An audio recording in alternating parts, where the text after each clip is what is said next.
দর্শক, আজকের বিষয়টা খুবই ইন্টারেস্টিং। একটা জিনিস দেখেন যে হঠাৎ করে বাংলাদেশের আনসার বাহিনী খুব তৎপর হয়ে ওঠে। তাদেরকে সরকারির আওতাভুক্ত করতে হবে, মানে তাদের চাকরিটা যাতে সরকারি হয়।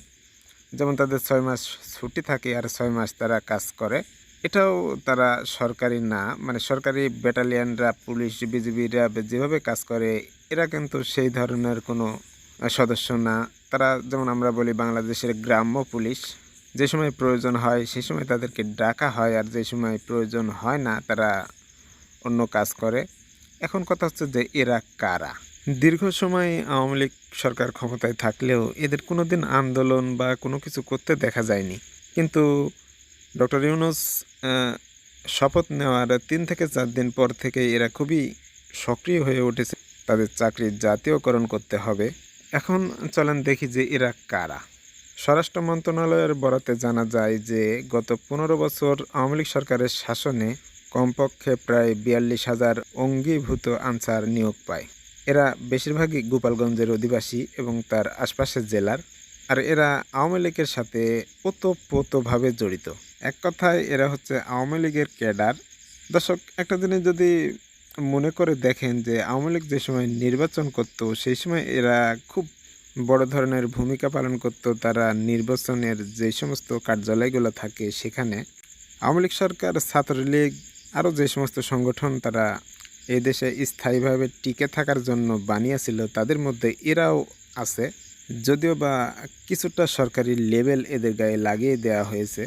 এখন এদেরকে মোটামুটি হাতিয়ার বানিয়ে তারা এই দেশের মধ্যে অস্থিতিশীল পরিবেশ সৃষ্টি করার চেষ্টা করতেছে, যাতে করে এই সরকার, এমনিতেও তো এই সরকারের পায়ের নিচে মাটি নাই। একটা জিনিস চিন্তা করে দেখেন, নবগঠিত যে সরকার, বাংলাদেশে অন্তর্বর্তীকালীন সরকার হিসাবে যে তারা দায়িত্ব নিয়েছে, এরা কোন পর্যায়ে দাঁড়িয়ে আছে বাংলাদেশের মানুষ খুব ভালো করেই জানে। কারণ হাসিনা যখন চলে গেছে এই দেশ থেকে, তারা সব কিছু নিয়েই গেছে। এই দেশ একেবারে ভঙ্গুর অবস্থায় রেখে গেছে। এখানে বিভিন্ন রকম সমস্যায় জর্জরিত এই সরকার। এখান থেকে উঠতে এদের অনেকটা বেগ পেতে হবে। তাই দুর্বল সরকারকে যদি একটু নাড়া দেওয়া যায়, এতে যদি কোনো সুফল পাওয়া যায়, তাই এই সমস্ত অপচেষ্টা এরা চালিয়েই যাবে। দর্শক, এদেরকে উস্কানিদাতা কিন্তু বাইরের কেউ না, ভিতর থেকেই এই কার্যক্রম চালানো হচ্ছে। বাংলাদেশ সেনাবাহিনীর মধ্য থেকে একেবারে উচ্চপদস্থ কর্মকর্তারাই এই সমস্ত কার্যক্রমগুলো চালাচ্ছে বলে বিশ্বস্ত খবর আছে।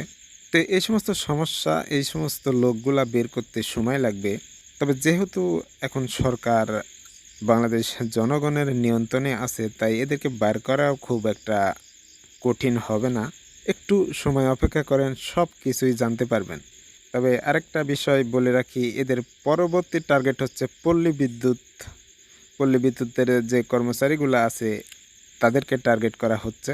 এই দেশকে অস্থিতিশীল করতে একের পর এক পদক্ষেপ তারা নিয়েই যাবে, যতক্ষণ না তাদেরকে আইনের আওতায় আনা যাচ্ছে। যেহেতু তারা অনেক বড় মাপের লোক আর বাংলাদেশ সেনাবাহিনীর নেতৃস্থানীয় জায়গায় বসে, তাদের বিরুদ্ধে কোনো পদক্ষেপ নিতে গেলে আপনাকে সঠিক প্রমাণাদি অবশ্যই জোগাড় করতে হবে।